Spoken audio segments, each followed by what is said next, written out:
Здравствените работници од одделот за имунизација при здравствениот дом денеска на терен се вакцинираат малолетниците кои не ги примиле редовните вакцини во рамки на календарот за имунизација до 18 години.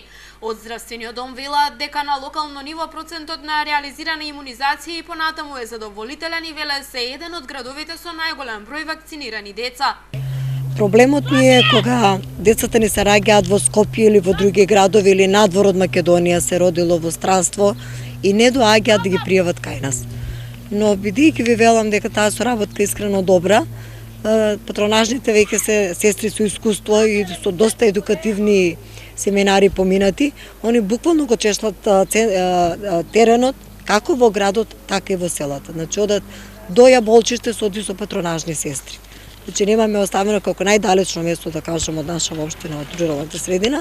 Значи они себе проверуваат и ке слушне, еве како сега видовте, ке речат ние имаме 2 бебиња, не се донесени или се донесени или што треба да правиме, и така агитираме, запишуваат име, презиме, проверуваме во картотеката.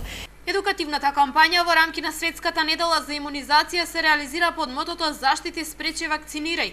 Дел од родителите одбиваат да ги вакцинираат своите деца, па медицинските тимови бараат одговор за ваквите одлуки и им даваат здравствени совети за доброто на децата.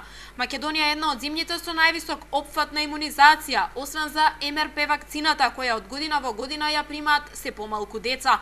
Во поголем број случаевите можам да се пофалам дека делуваме позитивно на родителите, сваќаат дека имале едноставно погрешно мислење, па многу во текот на неделата имавме многу добра недела на вакцинирање со МРП вакцината, за која толку многу неправедно се крена бура. И лично сум задоволна. Јас бев на терен минатата недела во рурална средина Бузалково, Јаболчиште. Значи имавме од планиране, например, 10-9, од планирани 7-7 во чашка. Така да сум задоволна со тоа. Претходната недела повеќе агитиравме, многу разговарав со нив и оваа недела ми беше добра. Низ здравствените центри во земјава се применува вакцинација со новите 5 и 6 валентни вакцини. Од почетокот на воведувањето на поливалентните вакцини се искористени над 80.000 дози. Лекарите уверуваат дека во земјава се користат исклучително квалитетни вакцини.